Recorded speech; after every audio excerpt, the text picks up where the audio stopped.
Hello students, कैसे हैं आप सब लोग। उम्मीद करती हूँ सब अच्छे होंगे। मैं Veena Rana ICT virtual class में आपका स्वागत करती हूँ। स्टूडेंट्स, हम पढ़ रहे हैं क्लास 10 की हिंदी। यहाँ हम अरेंजमेंट क्लास ले रहे हैं और इसमें हम हिंदी पढ़ेंगे।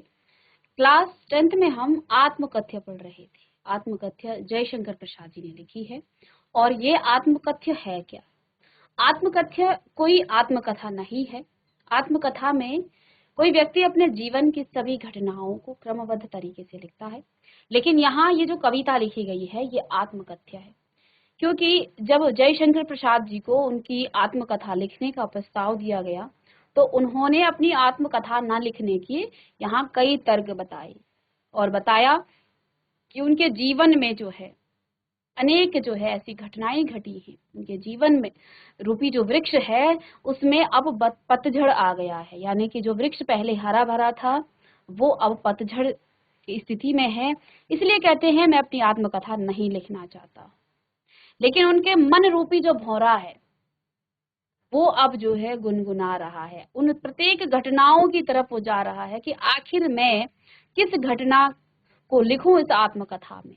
तो कहते हैं मधुप गुनगुना कर कह जाता कौन कहानी यह अपनी, मुरझाकर गिर रही पत्तियां देखो कितनी आज घनी। जयशंकर प्रसाद जी कहते हैं कि जिस प्रकार से एक भौरा एक फूल के चारों तरफ मंडराता है और गुनगुनाता है, ऐसे ही उनका मन रूपी जो भौरा है वो अनेक प्रकार की जो कहानी है, यानी उनके मन के जो भाव है, जो घटनाएं हैं, उनकी तरफ जा रहा है और सोच रहे हैं कि मैं किस घटना को जो है आखिर अपनी आत्मकथा में लिखूं। आगे उन्होंने बताया कि मुरझाकर गिर रही पत्तियां देखो कितनी आज घनी। कहते हैं मेरा जीवन रूपी जो वृक्ष है उसमें पहले हरियाली थी, घने पत्ते थे, खुशी थी और सुख था, लेकिन अब वो सभी पत्तियां मुरझा करके गिर चुकी हैं। अर्थात उनके जीवन की जो परिस्थितियां हैं वो बदल चुकी हैं।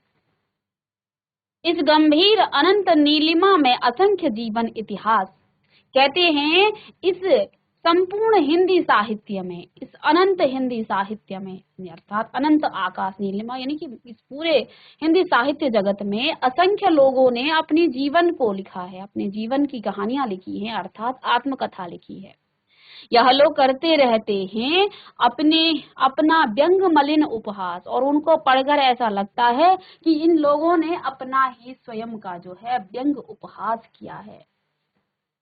तब भी कहते हो कह डालूं दुर्बलता अपनी बीती। अपने मित्रों से पूछ रहे हैं कि तब भी तुम ये कहते हो कि मैंने जितने भी आजकल आज तक जो है आत्मकथा पढ़ी है उन सबको देख करके, सुन करके, पढ़ करके मुझे ऐसा प्रतीत होता है कि इन लोगों ने अपना व्यंग किया है, अपना मलिन उपहास स्वयं ही किया है। तब भी कहते हो कह डालूं दुर्बलता अपनी बीती। उसके बाद भी तुम कहते हो कि मैं अपनी दुर्बलताओं को लिख डालूं आत्मकथा के रूप में। सुनकर सुख पाओगे, देखोगे यह गागर रीति, क्या तुम्हें सुख मिलेगा मेरे जीवन की जो आत्मकथा है उसको पढ़ने से? क्या तुम देख पाओगे कि मेरा जीवन रूपी जो गागर है, जो घड़ा है, वो खाली है, उस घड़े में जो है कुछ भी नहीं है। किंतु ऐसा ना हो, फिर तर्क देते हैं ना लिखने का, कि किंतु कहीं ऐसा ना हो कि तुम ही खाली करने वाले अपने को समझो, कहीं ऐसा ना हो कि मेरे जीवन रूपी जो गागर है उसको खाली करने वाला तुम स्वयं को समझो, मेरा रस ले भरने वाले, मेरे जीवन रूपी जो फल है उससे जो है रस निकालने वाले तुम खुद को ही समझो। आगे के पद्यांश में आज हम यहाँ पर करेंगे लेक्चर में, तो इसको हमने पढ़ लिया था। इसके बाद जो नेक्स्ट आपका पद्यांश है दूसरा, उसमें हम यहाँ पर पढ़ेंगे। आगे कवि कहते हैं यह विडंबना अरी सरलते तेरी, यह विडंबना अरी सरलते तेरी हंसी उड़ाऊं में, भूले अपनी या प्रवंचना औरों की दिखलाऊं में, भूले अपनी या प्रवंचना औरों की दिखलाऊं में। उज्ज्वल गाथा कैसे गाऊं मधुर चांदनी रातों की, उज्ज्वल गाथा कैसे गाऊं मधुर चांदनी रातों की, अरे खिलखिलाकर हंसते होने वाली उन बातों की, अरे खिलखिलाकर हंसते होने वाली उन बातों की। मिला कहाँ वह सुख जिसका, मेरा कहाँ वह सुख जिसका, मैं स्वप्न देख कर जाग गया, आलिंगन आलिंगन में आते आते मुस्क्या कर जो भाग गया। आलिंगन में आते आते मुस्कुरा कर जो भाग गया। अब आप इन पंक्तियों को लिखिएगा पहले और उसके बाद हम इन पंक्तियों के कुछ शब्दार्थ लिखेंगे। चलिए आगे यहाँ कवि कहते हैं, यह विडंबना अरे सरलते तेरी हंसी उड़ाऊ में, भूले अपनी प्रवंचना औरों की दिखलाऊं में, उज्जवल गाथा कैसे गाऊं मधुर चांदनी रातों की, अरे खिलखिलाकर हंसते होने वाली उन बातों की, मिला कहाँ वह सुख जिसका मैं स्वप्न देख कर जाग गया, आलिंगन में आते आते मुस्कुरा कर जो भाग गया। अब यहाँ कवि कहते हैं विडंबना अर्थात दुर्भाग्य या कष्टकर स्थिति या फिर निंदा करना। सरलते कह रहे हैं सरल मन वाले। प्रवंचना अर्थात छल, धोखा, धोखा, कपट, झूठ और धूर्तता। तो ये इसके पर्यायवाची हैं, एक ही समानार्थी शब्द हैं ये। तो विडंबना होता है दुर्भाग्य, कष्टकर जो स्थिति है या निंदा करना। आगे कहते हैं सरलते यानी सरल मन वाले। प्रवंचना छल हो गया, धोखा हो गया, कपट हो गया, झूठ और धूर्तता। उज्जवल गाथा सुख भरी कहानी।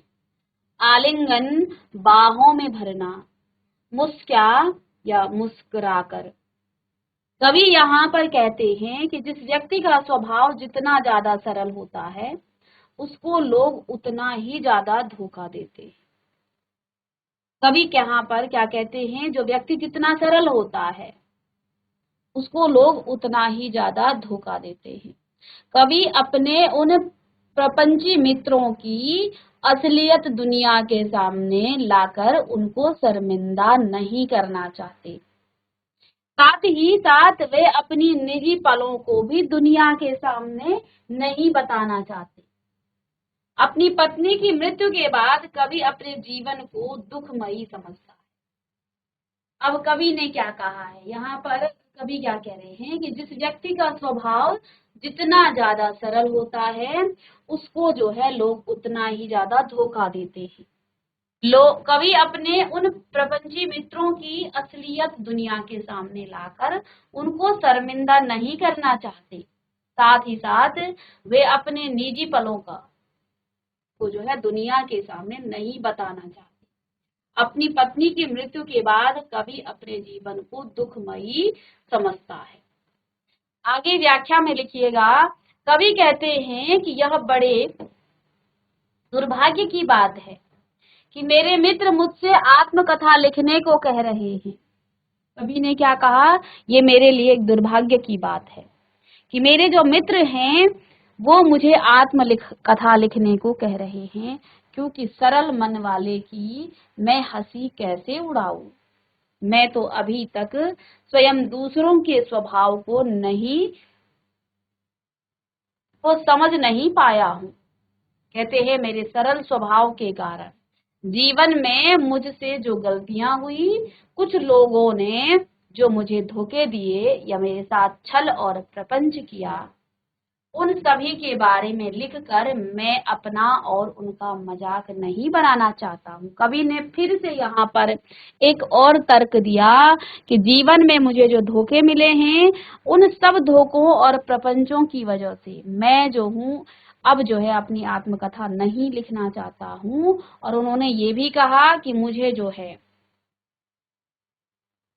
जो मेरे मित्र मुझे कहते हैं कि आप अपनी आत्मकथा लिखिए, ये दुर्भाग्य की बात है। ठीक है, क्योंकि मेरे जीवन में जो गलतियां हुई हैं, कुछ लोगों ने जो मुझे धोखे दिए हैं या मेरे साथ छल और प्रपंच किए, यानी कि जीवन में कवि के साथ अनेक प्रकार के छल और प्रपंच किए गए हैं, उन सभी के बारे में लिखकर मैं अपना और उनका मजाक नहीं बनाना चाहता हूँ। अर्थात कवि क्या कहते हैं कि मैं ना तो अपना मजाक बनाना चाहता हूँ और ना ही उन लोगों का ही मजाक बनाना चाहता हूँ जिन्होंने मुझे छल की धोखा दिया है। कहने का तात्पर्य यह है कि कभी अपने प्रपंची जो मित्र हैं उनकी असलियत दुनिया के सामने नहीं लाना चाहते हैं। अर्थात कहते हैं ये बड़े दुर्भाग्य की बात है कि मेरे जो प्रपंची मित्र हैं वही मुझे आत्मकथा लिखने को कहते हैं। कहते हैं मैं दुनिया के सामने अपने मित्रों की असलियत दुनिया के सामने नहीं लाना चाहता हूँ, उनको शर्मिंदा नहीं करना चाहते, इसलिए कभी अपनी आत्मकथा नहीं लिखना चाहते हैं, इसलिए कभी नहीं चाहते हैं कि वो अपनी आत्मकथा लिखे। ठीक है, चलिए।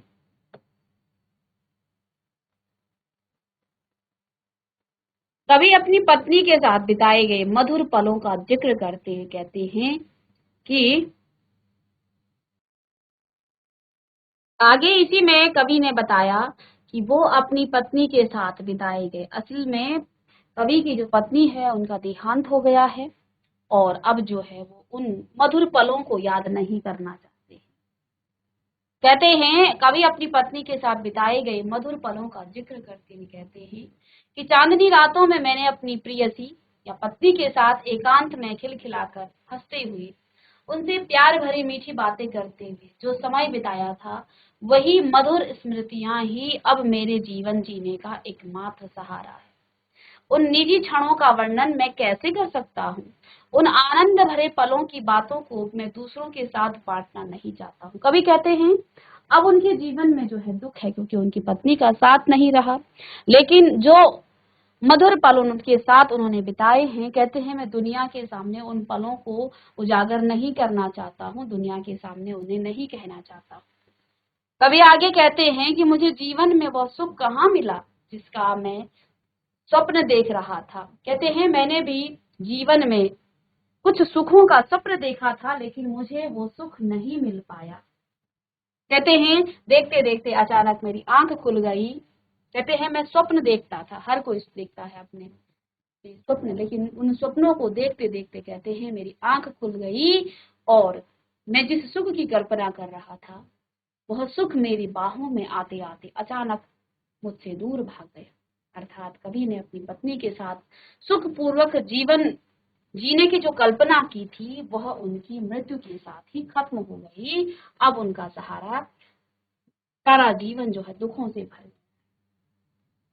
यहाँ पर कवि ने अपने जीवन के सुखद पलों का भी क्या किया है, जिक्र किया है। कहते हैं मैं अपने जीवन के सुखद पलों का जो है लोगों के सामने, दुनिया के सामने, समाज के सामने उसका जिक्र नहीं करना चाहता। आगे इसका भावार्थ आप लिखेंगे, कवि अपनी आत्मकथा को न लिखने के कई तर्क देते हैं और बताते हैं कि वे अपने धोखेबाज मित्रों की असलियत दुनिया के सामने लाकर उनको शर्मिंदा नहीं करना चाहते हैं, क्योंकि उनके ही मित्र उनसे आत्मकथा लिखने को कहते हैं। तो कहते हैं जिसने मेरे जीवन में मुझे धोखा दिया है, मेरे साथ जो है धोखेबाजी की है, मेरे साथ जो है प्रपंच किया है, मैं उनकी असलियत और अपनी असलियत दोनों दुनिया के सामने नहीं लाना चाहता हूँ, मैं उनको भी शर्मिंदा नहीं करना चाहता। कवि अपनी पत्नी की मृत्यु के बाद जो है बड़े दुखी हैं और उनकी पत्नी की जो मृत्यु है वो युवावस्था में ही हो गई थी।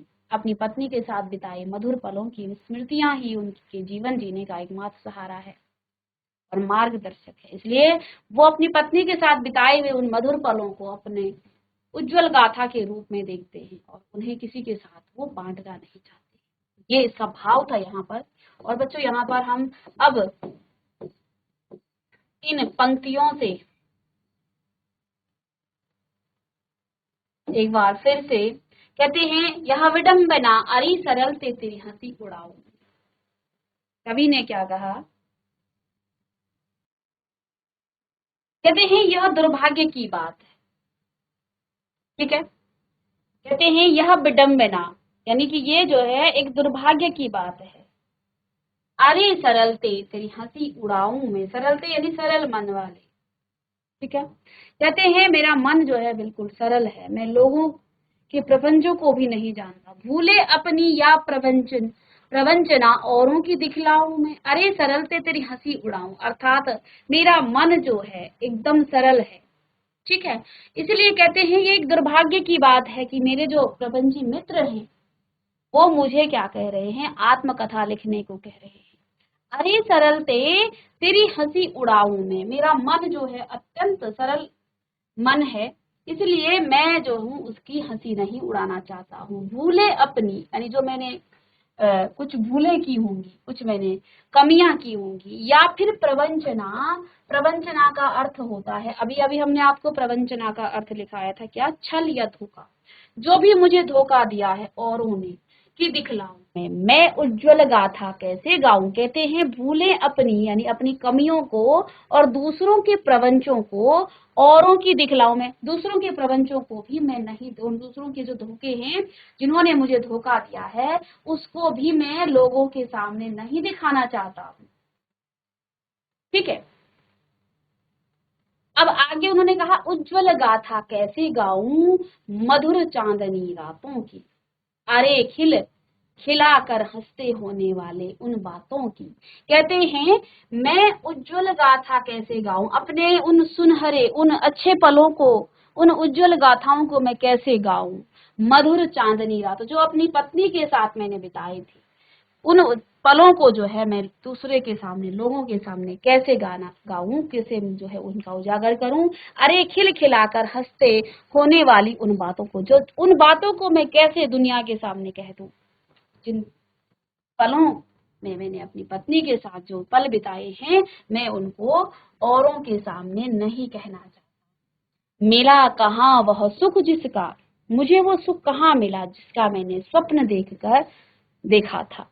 जैसे ही मैं स्वप्न देख रहा था, मैं जाग गया आलिंगन में आते आते, मुस्क्या कर जो भाग गया। जिस सुख का मैंने स्वप्न देखा था, वो स्वप्न जो है क्या हो गया, आलिंगन में, बाहों, वो स्वप्न, वो जो सुख है, वो मेरे बाहों में आते आते मुस्कुरा करके भाग गया। क्योंकि उनकी पत्नी की मृत्यु जो है युवा अवस्था में ही हो गई थी। इसलिए जो है कहते हैं मैंने भी एक सुख देखा था, एक जो है स्वप्न देखा था, लेकिन वो स्वप्न जो है मेरी बाहों में आते आते वो जो है मुझसे दूर भाग, वो मुस्कुराया और मुझसे दूर भाग गया। अर्थात यहाँ वो अपनी पत्नी की याद में जो है इन शब्दों को लिखते हैं कि मैं अपनी निजी सुख, जो अपनी पत्नी के साथ मैंने जो पल बिताए हैं, मैं उनके सहारे जीता हूँ। इसलिए मैं अपनी आत्मकथा लिख करके उनको दूसरों के सामने, दुनिया के सामने नहीं उसको जो है प्रस्तुत करना चाहता। कवि कहता है कि अरे खिलाकर हंसते होने वाली उन बातों की, मिला कहाँ वह सुख जिसका मैं स्वप्न देख कर जाग गया। मुझे वो सुख कहाँ मिला जिसका मैं स्वप्न देख रहा, वो स्वप्न पूरा होने से पहले ही मैं जाग गया। आलिंगन में आते आते मुस्क्या कर जो भाग गया। अर्थात जो मेरी बाहों में आते आते वो सुख जो है मुस्कुराया और मुझसे भाग गया, क्योंकि उनकी पत्नी की मृत्यु जो है युवावस्था में ही हो गई थी, जिसके कारण वो अकेले हो गए थे। और यहाँ पर जो है वो उन निजी पलों को दुनिया के सामने में नहीं कहना चाहते हैं। अपनी आत्मकथा ना लिखने का एक तर्क यहाँ देते हैं। पहला तर्क इस काव्यांश में कहते हैं कि यह बड़ी विडंबना है कि मेरे जो प्रपंची मित्र हैं वो मुझे अपनी आत्मकथा लिखने को कहते हैं। मेरा मन जो है बड़ा सरल है, मैं उसकी हंसी नहीं उड़ाना चाहता हूँ। अरे सरलते तेरी हंसी उड़ाऊं मैं, मेरा मन बड़ा सरल है, इसलिए मैं अपने मन की जो है हंसी नहीं उड़ाना चाहता हूँ। भूले अपनी अपनी जो मैंने कमियां और गलतियां की हैं उनको, और प्रवंचना औरों की दिखलाऊं मैं। दूसरों ने जो प्रपंच मेरे साथ किया है, जो धोखा मुझे दिया है, मैं उनकी बातें भी नहीं करना चाहता हूँ, उनको भी मैं शर्मिंदा नहीं करना चाहता हूँ। उज्जवल गाथा कैसे गाऊं मधुर चांदनी रातों की, उन मधुर चांदनी रातों की जो मैंने अपनी पत्नी के साथ गुजारे हैं, जो पल मैंने उसके साथ गुजारे हैं, उनको भी मैं दुनिया के सामने कैसे कहूं। अरे खिलाकर हंसते होने वाली उन बातों को, उन बातों को जो मैंने अपनी पत्नी के साथ हंसते खेलते जो है जो पल मैंने गुजारे थे, उनको मैं दुनिया के सामने कैसे प्रस्तुत करूं, कैसे लिखूं। क्योंकि जब आप आत्मकथा लिखेंगे तो हर चीज आपको लिखनी पड़ेगी। मिला कहाँ वह सुख जिसका मैं भी अपने जीवन में एक आनंद और सुख का स्वप्न देखता था, मुझे वो स्वप्न कहाँ मिला। क्योंकि मैं स्वप्न देख रहा था उससे पहले ही मैं जाग गया। अर्थात वो जो सुख था वो मेरे बाहों में आते आते वो मुस्कुराया और भाग गया, क्योंकि उनकी पत्नी की युवा अवस्था में ही मृत्यु हो गई थी। इसलिए कहते हैं मिला कहाँ सुख जिसका मैं आलिंगन में मिला कहाँ वह सुख जिसका मैं स्वप्न देख कर जाग गया, आलिंगन में आते आते मुस्कुरा कर जो भाग गया। ठीक है, चलिएगा, चलिए तो इसके शब्दार्थ आप लिखिएगा। विडंबना अर्थात दुर्भाग्य, विडंबना करते हैं दुर्भाग्य को, कष्टकर स्थिति और निंदा करना। तो यहाँ पर चलिए, सरल मन वाली, प्रवंचना छल या धोखा, कपट झूठ और धूर्तता, उज्ज्वल गाथा सुख भरी कहानी, आलिंगन यानी बाहों में भरना। आगे लिखिएगा, मुस्कुरा अर्थात मुस्कुराकर। तो इस कविता के भावार्थ को आप कैसे लिखेंगे? सबसे पहले तो लिखेंगे कि प्रस्तुत कविता हमारी पाठ्य पुस्तिका क्षितिज भाग 2 के से ली गई है, आत्मकथ्य से ली गई है, और इसके कवि है कवि जयशंकर प्रसाद जी। आप प्रसंग में लिखेंगे कि कवि को अपनी आत्मकथा लिखने के लिए कहा गया उनके मित्रों के द्वारा, लेकिन कवि ने यहाँ अपनी आत्मकथा ना लिखने के कई तर्क दिए हैं। पहला काव्यांश आप पढ़ चुके हैं जिसमें उन्होंने कहा कि मैं अपने मेरे जीवन में कुछ ऐसा ही है ही नहीं, कुछ ऐसी घटना ही नहीं है जिससे जो है आत्मकथा लिखने से आपको कुछ सीखने को मिलेगा। मेरा जीवन रूपी वृक्ष जो है सूख चुका है, अब उसमें पतझड़ ही पतझड़ है। कवि ने जो है कई प्रकार के तर्क दिए हैं। दूसरे काव्यांश में कवि ने कहा कि यह विडंबना अरे सरल से तेरी हंसी उड़ाऊ, ये बड़ी विडंबना की स्थिति है, क्योंकि इस समय जो है मेरे जो मित्र हैं, जो प्रपंची मित्र हैं जिन्होंने मेरे साथ छल किया है, वही मुझे आत्मकथा लिखने को कहते हैं अरे सरल मन मैं तेरी हंसी कैसे उड़ाऊं, भूले अपनी या प्रवंचना औरों की दिखलाऊ में, अपनी भूलों को, अपनी गलतियों को और दूसरों के प्रपंचों को मैं कैसे दिखाऊं, उज्जवल गाथा कैसे गाऊं, मैं मधुर चांदनी रातों की अपनी पत्नी के साथ बिताए गए उन रातों की गाथा मैं कैसे गाऊं, अरे खिलखिलाकर हंसते होने वाली उन बातों की, और जो मैंने अपनी पत्नी के साथ खिलखिलाकर हंसते हुए जो बातें की थी उनकी गाथा मैं कैसे गाऊं, मिला कहाँ वह सुख जिसका मैं स्वप्न देख कर जाग गया, आलिंगन में आते आते मुस्कुरा कर जो भाग गया। मैंने भी एक सुख का स्वप्न देखा था जो मेरी बाहों में आते आते भाग गया। इस प्रकार से जो है कई प्रकार की वो तर्क देते हैं आत्मकथा न लिखने के। इसमें एक और काव्यांश आपका बच जाता है, उसको हम नेक्स्ट क्लास में डिस्कस करेंगे। तो मिलते हैं नेक्स्ट लेक्चर में, तब तक के लिए थैंक यू।